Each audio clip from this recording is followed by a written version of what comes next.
సమయంలో ఎలాంటి జాగ్రత్తలు తీసుకోవాలి అనే అంశంపై రాజమండ్రిలో మాక్ డ్రిల్ నిర్వహించారు. కేంద్ర ప్రభుత్వం, కేంద్ర హోంశాఖ సూచనలను అనుసరించి జిల్లాలోని వివిధ ప్రాంతాల్లో మాక్ డ్రిల్ నిర్వహించడం జరిగిందని జిల్లా జాయింట్ కలెక్టర్ ఎస్ చెన్నరాముడు పేర్కొన్నారు. ఈ సందర్భంగా అదనపు SP D Subbaraju, RTO R Krishnanayak, జిల్లా అగ్నిమాపక అధికారి మార్టిన్ లూథర్ కింగ్, జిల్లా వైద్య ఆరోగ్య అధికారి doctor K Venkateswararao, CPO L Appalakonda, DIPRO Ch Srinivas, ARDSP Ravikumar, రాష్ట్ర సమాచార కేంద్రం ఇన్ఛార్జ్ సహాయ సంచాలకులు ఎం లక్ష్మణాచార్యులు, సహాయ ఫైర్ అధికారి శ్రీనివాస్, తహసీల్దార్ పాపారావు, డీఎస్పీ, అగ్నిమాపక, వైద్య ఆరోగ్య, పోలీసు, రెవెన్యూ అధికారులు, సిబ్బంది, ఇతర బృందాల సభ్యులు పాల్గొన్నారు. ప్రమాదంలో చిక్కుకున్న క్షతగాత్రులను తరలింపు, తాత్కాలిక ఆరోగ్య కేంద్రాలకు తరలింపు, ప్రాథమిక చికిత్స, సిపిఆర్ ద్వారా ప్రాణాపాయ స్థితి నుంచి రక్షణ చర్యలు తీసుకోవాల్సిన చర్యలను, అత్యవసర పరిస్థితుల్లో ప్రజలు స్వచ్ఛందంగా ముందుకు రావడం, తగిన సహకారం అందించడంపై ప్రత్యక్షంగా అవగాహన కల్పించడం జరిగింది. ఉగ్రమూకల దాడుల నేపథ్యంలో స్వీయ రక్షణ చర్యలు, ఇతర సహాయక చర్యలపై ప్రజలకు అవగాహన కల్పించడంలో ప్రజల భాగస్వామ్యం కావాలని కోరారు. కేంద్ర రాష్ట్ర ప్రభుత్వాల మార్గదర్శకాలకు అనుగుణంగా నగరంలోని అన్ని వార్డు సచివాలయ పరిధిలో దశల వారీగా మాక్ డ్రిల్ నిర్వహిస్తామని అన్నారు. ప్రజలంతా అప్రమత్తంగా ఉంటూ అనుకోని రీతిలో జరిగే ప్రమాదాలు, ఉగ్రదాడుల్ని ధీటుగా ఎదుర్కోవాలని అధికారులు సూచించారు. ఈ మేరకు ప్రభుత్వ యంత్రాంగాన్ని సిద్ధం చేస్తున్నామని అన్నారు. అదేవిధంగా ప్రజలు కూడా మాక్ డ్రిల్ ను ఏదో ఒక ప్రదర్శనలాగా కాకుండా ప్రత్యక్షంగా ఇటువంటి ఘటనల విషయంలో ఏ విధంగా స్వచ్ఛందంగా ముందుకు రావాలని అవగాహన కల్పించడం ముఖ్య ఉద్దేశమని అన్నారు. ప్రమాదంలో చిక్కుకున్న వారిని రక్షించే విన్యాసం వీక్షకులను ఆకట్టుకుంది. యుద్ధ సమయంలో ఎలాంటి జాగ్రత్తలు తీసుకోవాలి, స్వీయ రక్షణ ఎలా పొందాలి, ఇతరుల్ని ఎలా రక్షించాలి తదితర అంశాలపై అగ్నిమాపక, పోలీసు, వైద్య ఆరోగ్య శాఖ ఆధ్వర్యంలో ప్రత్యక్షంగా మాక్ డ్రిల్ నిర్వహించారు. విద్యుత్ సరఫరా నిలిపివేసే సందర్భంగా ఏ విధంగా స్పందన ఉండాలో వివరిస్తూ, అటువంటి మాస్ హెచ్చరిక చేస్తూ సైరన్ అలార్మింగ్ మ్రోగించడం జరుగుతుందని అన్నారు. వివిధ రకాల సైరన్ అలార్మింగ్ మ్రోగించడం వలన ఏ అలార్మింగ్ కు ఏ విధంగా స్పందించాలో కూడా పోలీసు అధికారులు, ఫైర్ అధికారి వివరించారు.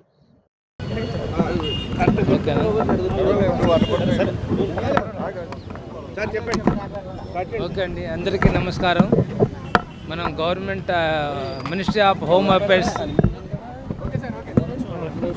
ఫర్ హోమ్ అఫైర్స్ అలాగే స్టేట్ గవర్నమెంట్ వారి ఆదేశాల మేరకు మన రాజమండ్రిలో అంటే మన ఆంధ్రప్రదేశ్ రాష్ట్రానికి సంబంధించి విశాఖపట్నానికి మనం కేటగిరీ 2 కింద ఇవ్వడం జరిగింది. మనం విశాఖపట్నం దగ్గరలో ఉన్నాం కాబట్టి మనం కూడా అలర్ట్గా ఉండాలని, హై అలర్ట్ ఉండాలనే ఉద్దేశంతో home affairs ministry home affairs వారి ఇచ్చిన ఆదేశాల మేరకు మనం అన్నీ కూడా మాక్ డ్రిల్ చేయడం జరిగింది. అలాగే పొద్దున అందరికీ అవేర్నెస్ ప్రోగ్రామ్ కూడా మనం పెట్టడం జరిగింది. అలాగే ఇప్పుడు ఇక్కడ మాక్ డ్రిల్ చేయడం జరిగింది. కాబట్టి ప్రజలందరూ కూడా, రాజమండ్రి ప్రజలందరూ కూడా అలర్ట్గా ఉండాలి. ఏనాడైనా ఎప్పుడైనా కూడా మనకు ఇన్సిడెంట్ జరిగే అవకాశాలు రావచ్చు అనే ఉద్దేశంతో మన జిల్లాలో అక్కడక్కడ ఎయిర్పోర్టును, తర్వాత కొన్ని ఇండస్ట్రీస్ ప్రాంతంలోనూ అన్ని చోట్ల కూడా ఇలాంటి మాక్ డ్రిల్ చేయడం జరుగుతుంది. కాబట్టి అందరూ కూడా అలర్ట్ ఉండాలని భావిస్తున్నాం. Thank you.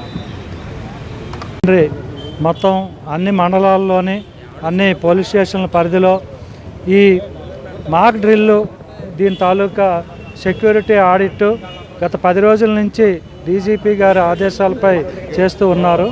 అలాగే మా కలెక్టర్ గారు, ఎస్పీ గారు ఇన్స్ట్రక్షన్స్పై నిన్నటి నుంచి మేము ఈ ప్రాక్టీసు అన్ని మండలాల్లో ఎంఆర్ఓలు, అలాగే అన్ని సబ్ డివిజన్లో ఆర్డీఓలు, డిఎస్పీలతోటి, మా ఎస్ఐలతోటి, సిఐలతోటి అనుసరించి తప్పనిసరిగా ప్రజలకు హెచ్చరికలు కానీ సమయస్ఫూర్తిగా ఏమేమి చేయాలి అనేది నడుచుకోవాల్సిన విషయాలని చెప్తున్నారు. నేను కలెక్టర్ గారు, సీఎం గారు మాకు వీడియో కాన్ఫరెన్స్ ద్వారా తెలియపరిచిన విషయాలు ముఖ్యమైనవి. ఒకటి, ఈ రోడ్డు మీద ఈ అలారం వచ్చిన వెంటనే ఎవరూ కూడా పరిగెట్టకూడదు, నడవకూడదు. సింపుల్గా క్రాలింగ్ చేయాలి. అంటే ఇలాగ రోడ్డు పైన పడుకున్నట్టుగా ఉండి ఈ చెస్ట్ గ్రౌండ్కి టచ్ చేయకుండా, హార్ట్కి ప్రాబ్లం లేకుండా చూసుకోవాలి. రెండవది, చెట్ల కింద ఎవరు ఉండకూడదు. మూడవది, వెహికల్లో వెళ్ళే వాళ్ళు షెల్టర్కి వెళ్ళిపోవాలి, అంతేగాని వెహికల్ ఉండకూడదు. అలాగే బిల్డింగ్ పైన ఉండేవాళ్ళు కిందకు వచ్చేయాలి. నెక్స్ట్, ప్లే గ్రౌండ్, మన పిల్లలు ఆట బొమ్మలకి, తర్వాత ఈ క్రికెట్ ఆడేవాళ్ళు, ఆట స్థలాల్లో ఉంటారు కాబట్టి వారు కూడా ప్లే గ్రౌండ్లో ఉండకూడదు, వాళ్ళు వెంటనే షెల్టర్లోకి వెళ్ళిపోవాలి. ఇవి తీసుకోవాల్సిన జాగ్రత్తలు. ఎవరు వదంతులు నమ్మవద్దు.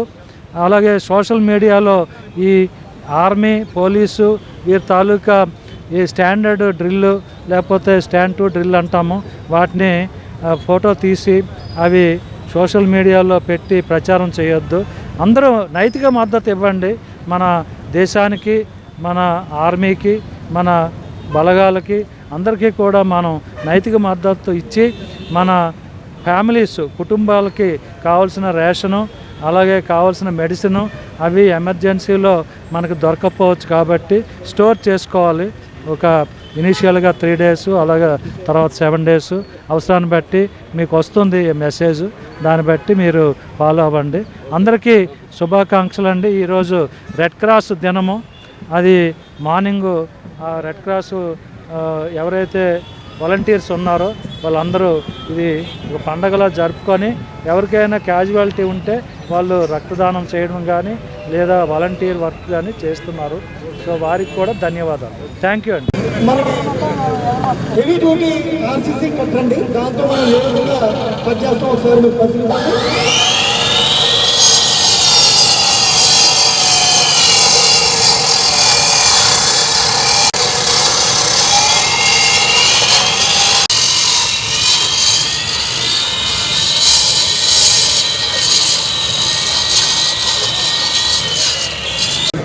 ఈ యొక్క విక్టిమ్ లొకేషన్ కెమెరా సహకారంతో మేము లోపల కలకుండానే ఆ యొక్క టెలిస్కోప్ దాన్ని మనం ముందుకి తీసుకుంటే ఒక అక్కడ ఒక మైక్ కూడా ఉంది. ఆ మైక్ సహాయంతో మా యొక్క రెస్క్యూయర్ మాట్లాడతారు అన్నమాట. ప్రాంతం ఉందో ఆ ప్రాంతం నుంచి సురక్షిత ప్రాంతానికి తీసుకొచ్చి అతన్ని ఒక మెడికల్ సిబ్బందికి అప్పగించడం ద్వారా ముందుకు వెళ్తున్నాం. ఆ విధంగా వ్యక్తుల్ని కాపాడుతుంటుంది అగ్నిమాపక శాఖ. తీసుకుని ఇలా తీసుకొచ్చి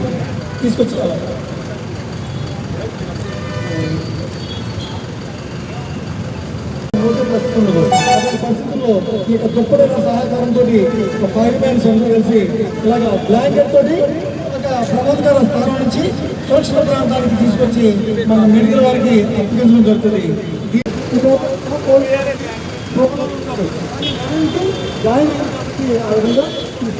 అంటే చెస్ట్ మూమెంట్ ఉండదండి.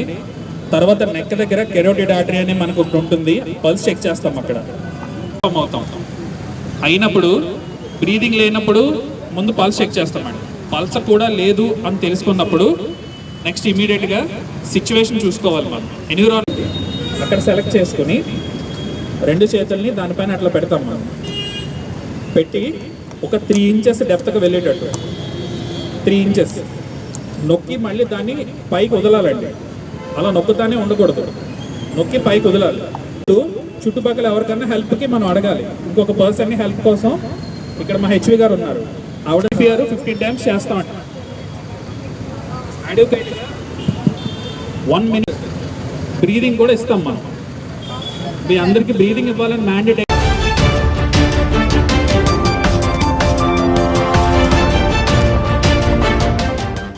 ప్రజలకు ఇచ్చిన ఎన్నికల హామీలను కూటమి ప్రభుత్వం వెంటనే నెరవేర్చాలని సిపిఐ జాతీయ కార్యవర్గ సభ్యురాలు అక్కినేని వనజ డిమాండ్ చేశారు. మే 7వ తేదీ అర్ధరాత్రి త్రివిధ దళాల ఆధ్వర్యంలో భారత సైనికులు పాక్ ఉగ్రవాద స్థావరాలపై ఆపరేషన్ సింధూర్ నిర్వహించి సుమారు 100 మంది ఉగ్రవాదుల్ని అంతం చేయడాన్ని సిపిఐ అభినందిస్తుందని సిపిఐ జాతీయ కార్యవర్గ సభ్యురాలు అక్కినేని వనజ పేర్కొన్నారు. స్థానిక సిపిఐ కార్యాలయంలో పాత్రికేయుల సమావేశంలో ఆమె మాట్లాడుతూ ఏప్రిల్ 22వ తేదీన 26 మంది అమాయక పర్యాటకులపై పాకిస్తాన్ ఉగ్రవాదులు జరిపినటువంటి హేయమైన చర్యకి దీటుగా భారత ప్రభుత్వం మిలిటరీ ద్వారా ఆపరేషన్ సింధూర్ నిర్వహించడం దేశ ప్రజలందరూ కూడా హర్షిస్తున్నారని ఆమె అన్నారు. ఈ ఆపరేషన్ కేవలం ఉగ్రవాద స్థావరాల మీద మాత్రమే జరిగిందని, ఏ విధమైనటువంటి పాకిస్తాన్ సైనిక స్థావరాల మీద గాని పౌరుల మీద గాని జరగలేదని పేర్కొన్నారు. యుద్ధం అనేది ఎప్పటికీ మంచిది కాదని, యుద్ధం జరిగితే ఆ దేశ ఆర్థిక వ్యవస్థ, అమాయక ప్రజల ప్రాణ నష్టం జరుగుతుందని, చరిత్రలో యుద్ధాలు జరిగిన తరువాత ఆ దేశం కోలుకున్నట్లు ఎక్కడా లేదని ఆమె అన్నారు. అప్పుల భారాలన్నీ ప్రజల మీదే పడతాయని, అలా కాకుండా విభజన హామీల్లో భాగంగా రాజధాని నిర్మాణానికి కేంద్రమే పూర్తి బాధ్యత వహించాలని, పోలవరం ప్రాజెక్టు పూర్తి చేయాలని ఆమె తెలిపారు. పోలవరం నిర్వాహితుల సమస్యలని పరిష్కరించాలని ఆమె డిమాండ్ చేశారు. ఎన్నికల్లో ఇచ్చిన హామీలను అమలు చేయడంలో కాలయాపన చేస్తున్నారని, నిధుల కొరత వెంటాడుతుందని చెప్తున్నారు. గతంలో రాష్ట్రం అప్పులు తెలిసి అలవికాని హామీలు ఇచ్చి ఇప్పుడు ఈ రకంగా మాట్లాడడం రాజకీయ అనుభవం కలిగిన నేతలకు తగదని ఆమె అన్నారు.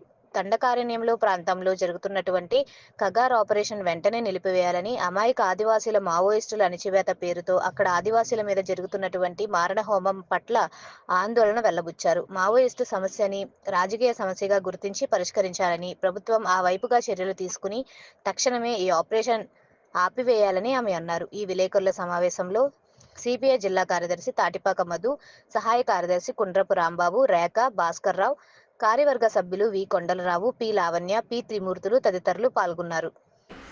నివారించుకుంటూ వెళ్ళటం అనేది ప్రపంచంలో ఈరోజు సాంకేతిక పరిజ్ఞానం పెరిగిన తర్వాత, అణుశక్తి పెరిగిన తర్వాత యుద్ధాలకు వెళ్ళటం అనేది ఏమాత్రం కూడా శ్రేయస్కరం కాదు. ఏదైనా డైలాగ్ ద్వారా, దౌత్యపరమైనటువంటి సంప్రదింపుల ద్వారా ఉన్నటువంటి ఈ పరిస్థితుల్లో మన సమస్యల్ని పరిష్కరించుకునే క్రమంలో మనము ఎవరైనా వెళ్ళటం అనేది అది శ్రేయస్కరం. ఎందుకంటే మనము చూస్తూ ఉన్నాము, ఉక్రెయిన్ రష్యా వారు చూస్తూ ఉన్నాము, ఈ రావణాసుర కాష్టంలాగా పాలస్తీనా చూస్తూ ఉన్నాము, ఇజ్రాయిల్, ఇవన్నీ కూడా ఏంటంటే చాలా మూల్యం చెల్లిస్తూ ఉన్నారు. అందుకనే ఆ వైపుగా కాకుండా కొంత డైలాగ్ రూపంలో భవిష్యత్తులో వచ్చేటువంటి సమస్యలను పరిష్కారం వైపుగా ఆలోచన చేయాలని చెప్పేసి ప్రభుత్వాలు మేము భావిస్తూ ఉన్నాం. ఇటువంటి దాడి మొత్తం 29 చట్టాలన్నింటినీ కూడా రద్దు చేసి 4 లేబర్ కోడ్లుగా తీసుకురావటం మీద దేశవ్యాప్తంగా రేపు 20వ తారీఖున జనరల్ స్ట్రైక్కి పిలిపివ్వడం జరిగింది. రేపు 20వ తారీఖున జరిగేటువంటి జనరల్ స్ట్రైక్ సిపిఐగా మేము సంపూర్ణ మద్దతును ప్రకటిస్తూ ఉన్నాము. ఈ జనరల్ స్ట్రైక్ అనేది కేవలం నగరాలకే కాకుండా రూరల్ ప్రాంతంలో కూడా, రూరల్ ప్రాంతాల్లో ఉన్నటువంటి రైతాంగము, వ్యవసాయ కార్మికులు అందరూ కూడా ఈ జనరల్ స్ట్రైక్లో భాగస్వామ్యం కావాలని మద్దతును ప్రకటించాలని చెప్పేసి మా పార్టీ వైపు నుంచి మేము కూడా విజ్ఞప్తి చేయడం జరిగింది. అలాగే మూడోది, ఇప్పుడు మనం అందరం చూస్తూ ఉన్నాము, కగార్ ఆపరేషన్ పేరుతోటి దండకారణ్యంలో జరుగుతున్నటువంటి మారణ హోమం. నిన్న కూడా కంట్రగుట్ట దగ్గర దాదాపుగా చాలామంది 25 మంది అంతమంది చనిపోయారని చెప్పిన వస్తాను. వాళ్ళు 25 మంది చెప్తున్నారు, కానీ మనకు తెలిసినటువంటి సమాచారం చాలా ఎక్కువ సంఖ్యలోనే, ఎక్కువ స్థాయిలోనే చనిపోతున్నారని చెప్పేసి అని అంటున్నారు. నిన్న ప్రకటన చేస్తున్న సందర్భంలో సోషల్ మీడియాలో కూడా వచ్చింది, 25,000 మంది పోలీసు సిబ్బంది, 25 మంది మిలిటరీ అక్కడ ఉన్నారని చెప్పేసి అని చెప్తా ఉన్నారు. అంటే 25,000 మంది కన్నా ఇంకా, అంటే అక్కడొక్క చోటే 25,000 మంది ఉన్నారంటే మొత్తం దండకారణ్యం అంతా ఛత్తీస్గఢ్ కానీ, బస్తర్ కానీ, లేకపోతే అజుంగఢ్ కానీ, జార్ఖండ్ కానీ, ఈ కంట్రీగుట్ట కానీ, ఇట్లాంటి ప్రాంతాలు దాదాపుగా వాళ్ళు ఒక 10-12 ప్రాంతాలని చూసుకున్న 10-12 ప్రాంతాలు దాదాపుగా వేలాది మంది మిలిటరీని అక్కడ పెట్టుకొని ఇంటింటికి కూడా టార్చ్లైట్ ఎత్తికినట్టు వెతుకుతూ ఉన్నారు. మావోయిస్టుల పేరుతోటి అక్కడ ఉన్నటువంటి ఆదివాసీల మీద చాలా విచ్చలవిడిగా దాడి జరుగుతూ ఉంది. ఆదివాసీలు కూడా చనిపోవడం జరుగుతూ ఉంది.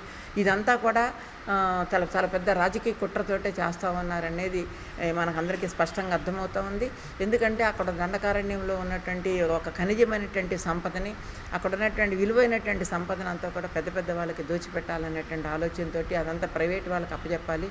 తద్వారా ఏంటంటే ఆ ప్రాంతంలో వచ్చేటువంటి వాళ్ళకి ఏ రకమైనటువంటి ఇబ్బంది కలగకుండా ఉండటం కోసం ఇదంతా కూడా అక్కడి నుంచి తరలించేయాలి. ఆ ప్రాంతం అంతా కూడా ఫ్రీ చేసేసి వాళ్ళకి అప్పచెప్పాలన్న ఆలోచన మనం చూసాం. 370 ఆర్టికల్ రద్దు చేసిన తర్వాత జమ్మూ కాశ్మీర్లో కూడా మొత్తం అంతా కూడా స్వతంత్ర ప్రతిపత్తి ఎప్పుడైతే పోయిందో ప్రైవేటైజేషన్ అంతా కూడా దాంట్లోకి రావటం, అక్కడ ఉన్న సంపదనంతా కూడా తరలించడానికి ఏ మార్గాలు ఉన్నాయనేది ఆలోచన చేయడం కూడా జరుగుతూ ఉంది.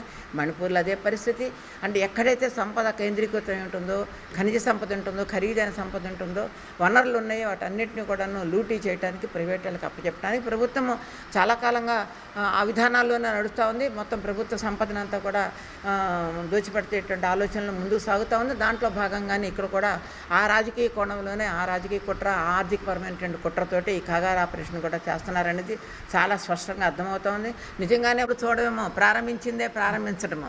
అమరావతి వసూలైనటువంటి సొమ్ముతో ఇట్లా విచ్చలవిడిగా ఈ రకంగా చేసుకుంటూ పోతే ఈ రాష్ట్రానికి ఉపాధి అవకాశాలు కల్పించడంలో కానీ, ఉత్పత్తిని పెంచే దాంట్లో కానీ, మరి రాష్ట్ర ప్రయోజనాలను కాపాడేటువంటి పోలవరం ప్రాజెక్టు నిర్మాణం చేయటంలో కానీ, ఇరిగేషన్ పెంచే దాంట్లో, ప్రాజెక్టుల్ని పూర్తి చేసే దాంట్లో కానీ డబ్బుల్ని ఖర్చు పెడితే దానికి సద్వినియోగం అవుతాయి.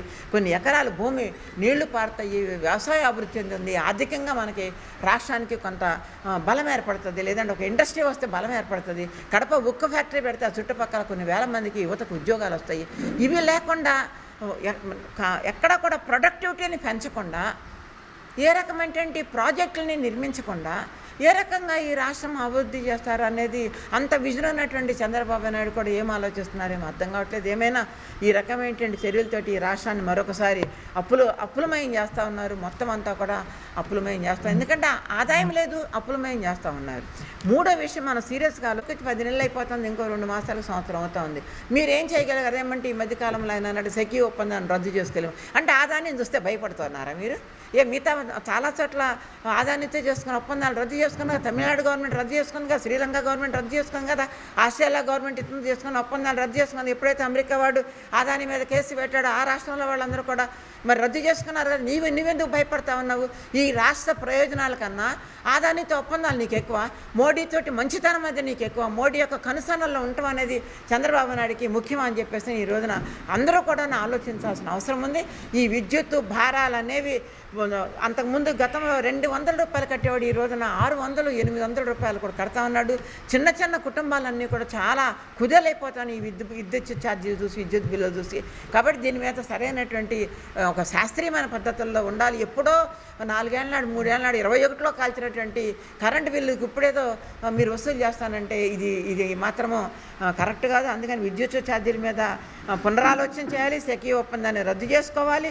ఈ సెకీ ఒప్పందాన్ని కానీ రద్దు చేసుకోకపోతే ఈ విద్యుత్ ఛార్జీలు ఈ రకంగానే కానీ కొనసాగేటట్లయితే ఈ రాష్ట్ర ప్రజల మీద మరో 1,30,000 కోట్ల రూపాయలు కేవలం విద్యుత్ మీద రాబోయే కాలంలో 1,30,000 కోట్ల రూపాయలు భారం పడబోతూ ఉంది. కాబట్టి ప్రభుత్వం వీటి మీద ఖచ్చితంగా పునరాలోచన చేయాలని చెప్పేసి భావిస్తూ ఉన్నాం. ఏది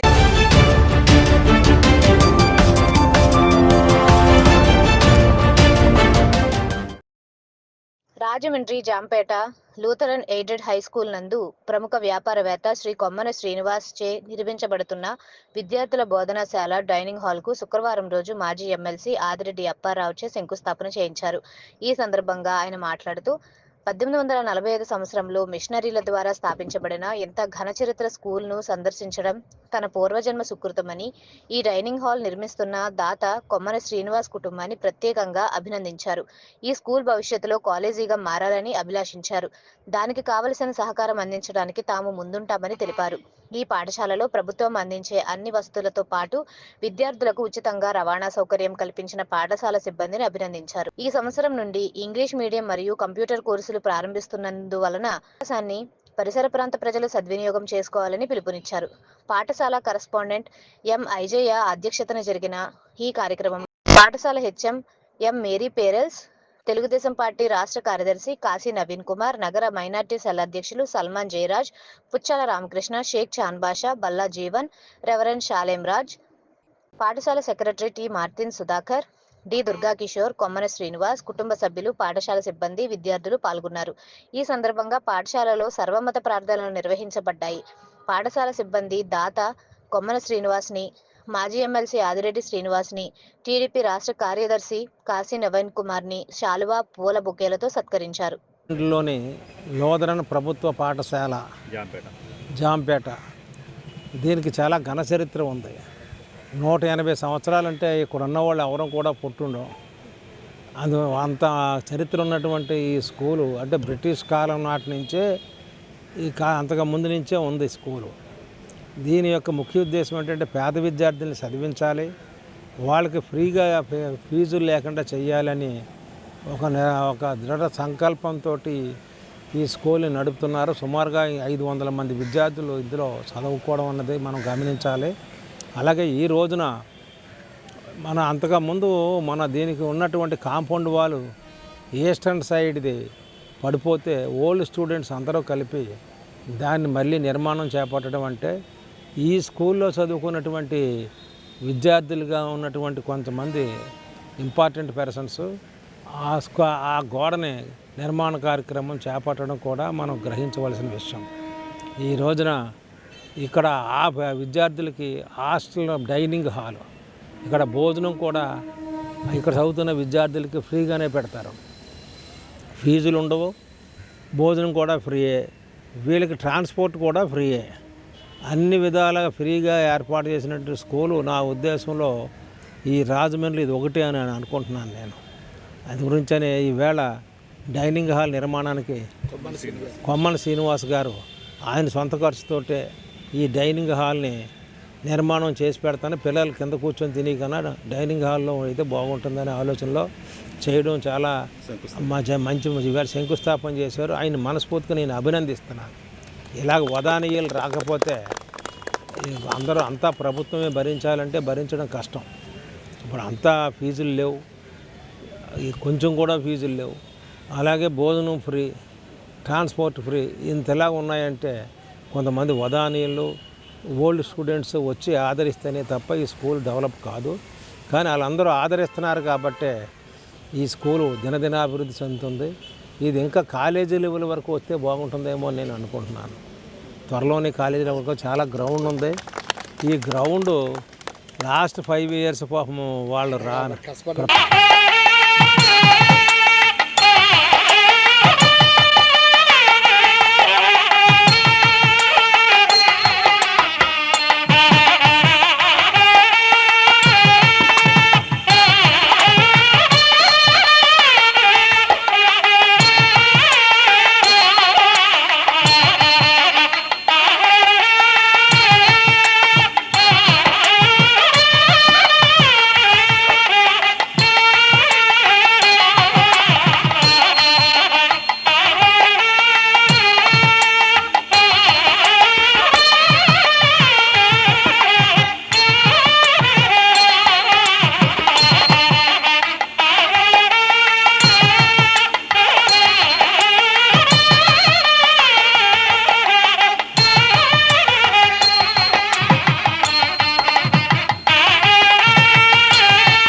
तक़ब्बल दुआ रब्बना इग़फ़िर ली व लिवालिदी यौम यक़ूमुल हिसाब या अल्लाह या रहमान या रहीम व तुइज़्ज़ु मन तशा व तुज़िल्लु मन तशा अला कुल्लि शैइन क़दीर सुबहानल्लाह व बिहम्दिही सुबहानल्लाहिल अज़ीम अस्तग़फ़िरुल्लाह बिल्लाहि व मलाइकतिही व कुतुबिही व रसूलिही वल यौमिल आखिर वल क़द्रि खैरिही शर्रिही तआला वल बात मिन कुल्लि ज़म्बि व तूबु अलैहि इन्नल्लाह व मलाइकतहु युसल्लूना अलन नबी अला सय्यिदिना शफ़ीअना हबीबना मौलाना मुहम्मदिन व बारिक व सल्लिम सल्लु अलैहि सल्लम सुबहान रब्बिका रब्बिल इज़्ज़ति अम्मा यसिफून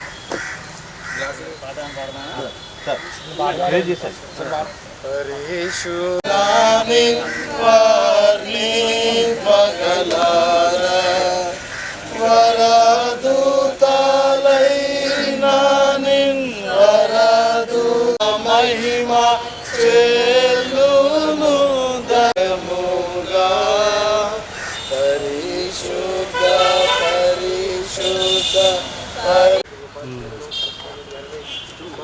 చేస్తాను నీకు కలుతానండి.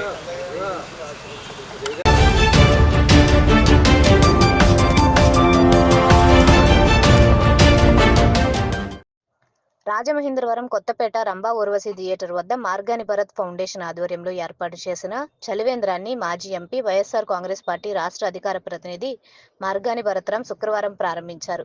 మజ్జిగ పంపిణీ చేశారు. వైసీపీ నాయకులు, కార్యకర్తలు తదితరులు పాల్గొన్నారు. ప్రధాన కూడల్లో మెయిన్ సెంటర్స్లో ప్రతి చోట కూడా చలివేంద్రాలు ఏర్పాటు చేయడం జరుగుతూ ఉంది. మార్నింగ్ 10 నుంచి 12 దాకా మజ్జిగ, చల్లటి మజ్జిగ మినరల్ వాటర్తో చేపించి ప్రతి సెంటర్లో కూడా ఇచ్చే కార్యక్రమం చేస్తున్నాము. గడిచిన 3-4 రోజుల నుంచి కూడా చూస్తే నిన్న గవర్నమెంట్ హాస్పిటల్ దగ్గర, ఈ రోజునేమో మనకి సోవాలమ్మ సెంటర్ రంభావరం థియేటర్కి ఎదురుకుండా వెజిటబుల్ మార్కెట్, అదేవిధంగా గోపవరం బస్ స్టాండ్ దగ్గర, మరి చూస్తే ఆజాద్ చౌక్ దగ్గర, ఇట్లా అన్ని ప్రాంతాల్లో కూడా పెట్టాము. రేపు రైల్వే స్టేషన్ దగ్గర, ఆర్టీసీ కాంప్లెక్స్ దగ్గర, మోరంపూడి సెంటర్, పాలి ఏరియాల్లో కూడా ఈ మజ్జిగ కేంద్రాలు పెట్టి ఉదయం 10 నుంచి 12 దాకా మజ్జిగ పెట్టి దాని తర్వాత నుంచి వాటర్ ఇచ్చే కార్యక్రమం చేస్తూ ఉన్నాము.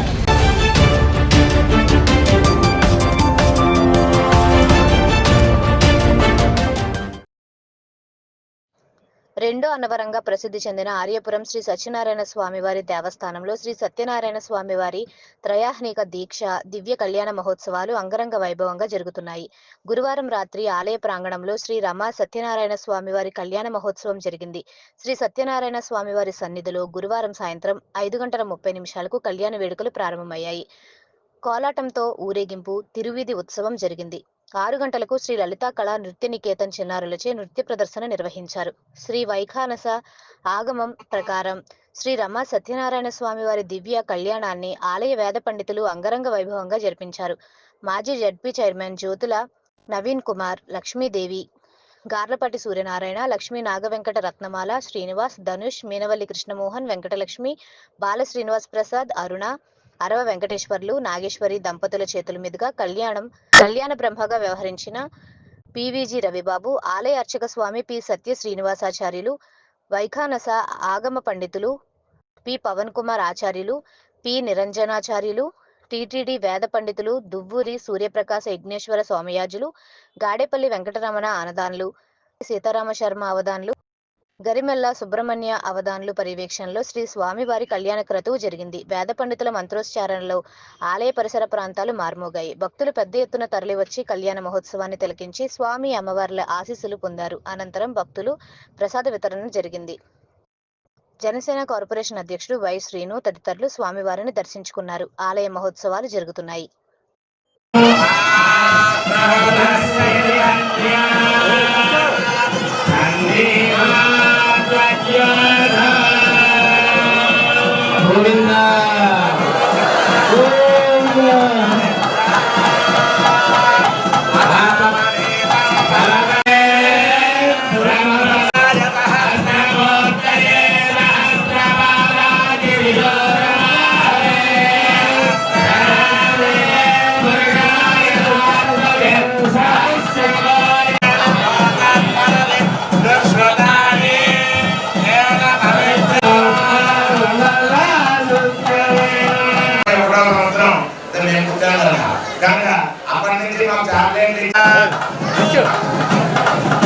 సౌభాగ్య మధ్య తత్వాయాదాస్తం విపరేతన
నమస్కారం చేసి అధిరాత్ర శాంతవన వాక్య అశ్వమేధాది శతగ్రం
यज्ञस्य काम्यप्रिया